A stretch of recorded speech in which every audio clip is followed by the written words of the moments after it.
Shalom et bon dimanche. Nous voulons lire dans 1 Corinthiens chapitre 11, les versets 23 à 24. Nous lisons au nom de Jésus. Car j'ai reçu du Seigneur ce que je vous ai enseigné. C'est ce que le Seigneur Jésus, dans la nuit où il fut livré, prit du pain et après avoir rendu grâce, il le rompit et dit, « Ceci est mon corps qui est rompu pour vous. Faites ceci en mémoire de moi. » Notre thème du jour, c'est rompre le mal pour le bien. Rompre le mal pour le bien. Dans ce texte, Paul nous donne les avertissements aux Corinthes qui assemblaient non pour devenir meilleurs, mais pour devenir pires. Il y avait des divisions parmi eux. Lorsqu'ils se réunissaient pour manger le repas du Seigneur, Paul les réprimanda de ces comportements puisqu'ils avaient déjà enseigné concernant les repas du Seigneur. Il les gronda sévèrement de leur égoïsme charnel parce que cette information de la scène n'était pas nouvelle pour eux. Et Paul leur montra les symboles de la scène. Il dit, quand on les fait, quand les cérémonies se passent de la scène, c'est pour annoncer la mort jusqu'à ce que le Seigneur Jésus-Christ revienne. Bien-aimés, dans le mystère de Dieu, ce qui était caché en secret, ce qui était inaccessible à la raison humaine est devenu visible. C'est devenu dévoilé. Le Seigneur n'a pas voulu nous cacher encore les choses. Il a voulu nous révéler. Dieu s'est manifesté en chair. Jésus, qui est éternel, est né dans un monde limité. Christ, qui est en dehors du temps, est venu vivre dans un monde soumis au calendrier et aux horloges. Lui, qui est omniprésent partout, au même moment, s'est livré ici, s'est limité à vivre à un seul lieu comme Jérusalem, Capernaum, Nazareth, Bethléem. Et tout ça, c'est pour nous sauver. Lui, le grand Dieu, qui remplit le ciel et la terre par son splendeur, s'est limité à un corps humain. Dans le ciel, il avait tellement la splendeur divine, mais il s'est limité dans un corps humain. Ce mystère nous rappelle que Dieu a visité cette planète Terre, qui est la plus petite parmi les planètes. Jésus-Christ a quitté son palais céleste pour se trouver là où abritaient les animaux dans une crèche. Tout cela pour nous sauver. Le Tout-Puissant est devenu un bébé sans défense. Celui qui crée et qui soutient les hommes dans le monde entier était tenu dans les bras d'une femme qui est Marie, sa mère. Le Dieu omniscient, qui est la source de toute connaissance, est devenu un enfant qui grandissait en sagesse et en stature.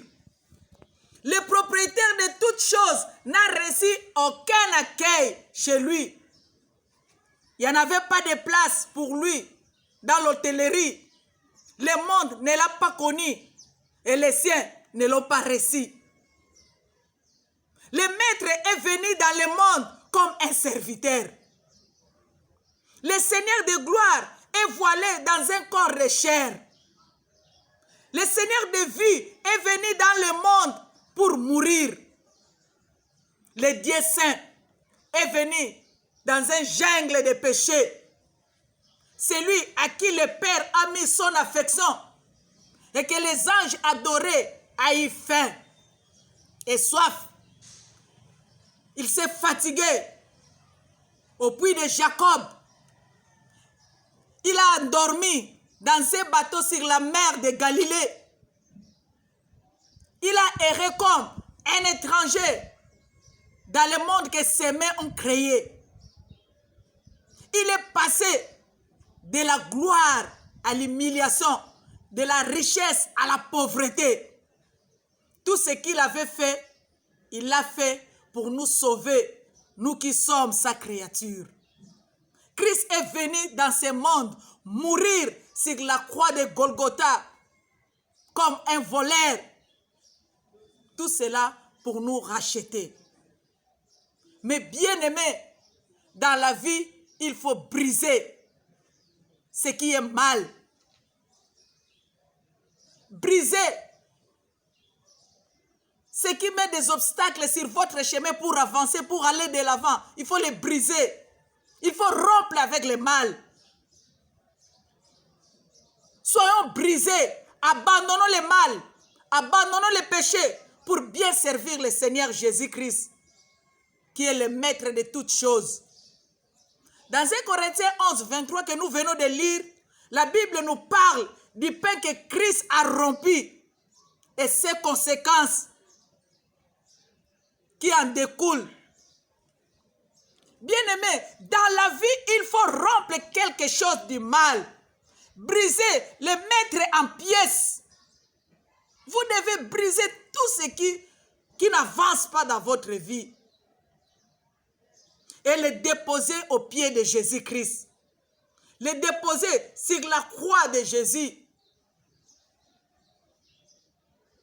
Pour vous rendre une personne nouvelle.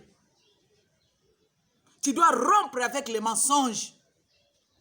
Rompre avec l'égoïsme. Rompre avec la négligence, la paresse, l'idolâtrie, l'impudicité. Rompre avec le vol, l'orgueil. Et les déposer sur l'autel du sacrifice de Jésus-Christ. Tous, nous devons rompre quelque chose de mal dans notre vie. Pour faire le bien, pour avancer, pour aller de l'avant. Mais bien aimé, si la cruche de Gédéon n'était pas rompue, les flambeaux de Mandia n'allaient pas être brûlés. À Béthanie, si la femme adultère n'avait pas brisé la vase d'albâtre, le parfum de nard pur n'allait pas être répandu sur la tête de Jésus-Christ. Si Jésus-Christ n'avait pas rompu le pain apporté par un enfant, ceux qui avaient faim n'allaient pas manger. Ils n'allaient pas se nourrir. Et si Jésus-Christ n'avait pas rompu son corps pour nous, le monde entier n'allait pas être racheté de leurs péchés. Rompre le mal. Briser ce qui ne marche pas. Mon frère, ma sœur, brise le mal que tu es en train de chérir pour vivre la gloire du Seigneur. On ne peut pas manger l'omelette sans casser les œufs. Si tu veux faire quelque chose, tu veux avancer, il faut briser, il faut rompre avec le mal pour bien avancer. Rompre avec la désobéissance pour que le nom de Jésus soit glorifié dans toi. Tu ne peux pas faire le bien sans rompre le mal dans ta vie. Le Seigneur a besoin de ton brisement pour t'utiliser, pour te rendre la personne qu'il veut que tu sois. Regarde bien ta vie. Est-ce que tout marche? Est-ce que tu avances bien? Il n'y a pas de coq en jambe. Rompe avec tous les péchés chéris. Il ne faut pas les protéger, il ne faut pas les garder. Brise ces liens qui t'empêchent d'aller de l'avant. Le Seigneur a besoin de faire quelque chose de nouvel avec toi. Comme il l'a fait avec Paul. Paul a rompu avec les Thierry. Il est devenu un grand serviteur de Dieu. Rahab a rompu avec l'adultère. Même la femme adultère que la Bible nous parle. qui a répandu le parfum sur la tête de Jésus, il a rompu avec le mal. Et partout où on annonce la bonne nouvelle, son nom est cité. Ruth la Moabite a rompu avec les idoles. Elle est devenue descendante de Jésus-Christ. Qu'est-ce que tu protèges encore? Qu'est-ce que tu gardes encore qui te met des barrières pour avancer avec le Christ? Mais bien aimés, nous devons rompre avec le mal pour faire le bien. Même si tu es tombé, relève-toi. Il est mort pour toi. Christ est venu chercher et sauver. Nous qui étions perdus. Voilà pourquoi nous devons les servir avec sincérité. Voilà pourquoi nous devons aller de l'avant.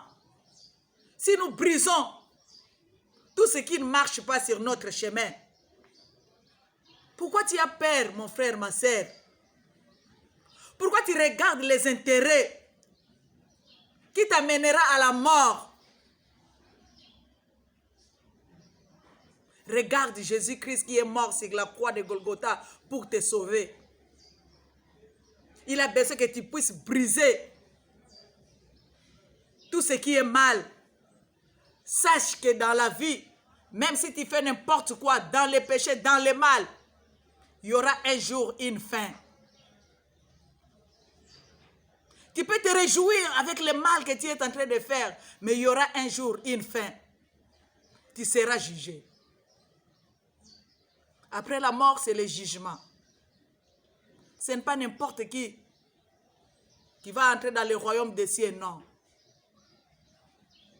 Ce sont ceux qui ont servi le Seigneur avec sincérité, avec amour. Toi qui te dis chrétien, toi qui te dis enfant de Dieu, est-ce que tu as déjà brisé ton péché chéri? Ou bien tu les gardes encore parce que ça te donne des intérêts? Parce que c'est avec ce péché-là que tu gagnes ta vie. À quoi bon à un homme de gagner tout et de perdre sa vie? Sache qu'après la mort, après cette vie de la terre, il y aura encore une autre vie dans le royaume des cieux. C'est là où nous allons vivre éternellement. Comment tu seras? Où vivras-tu ton éternité? Dans quel monde? Dans l'enfer ou dans le royaume des cieux? Le Seigneur a besoin de toi. Il a besoin que tu puisses rompre le mal pour faire le bien. Il est prêt à te pardonner. Il est prêt à te sauver. C'est pour ça qu'il est mort. Il n'est pas venu chercher ceux qui sont déjà sauvés, mais il est venu chercher ceux qui vivent dans les péchés. Rends le mal, brise le péché, le Seigneur te pardonnera et tu vas renaître de nouveau et vous allez faire le chemin ensemble avec lui et il te bénira. Merci, que le Seigneur vous bénisse au nom de Jésus. Amen.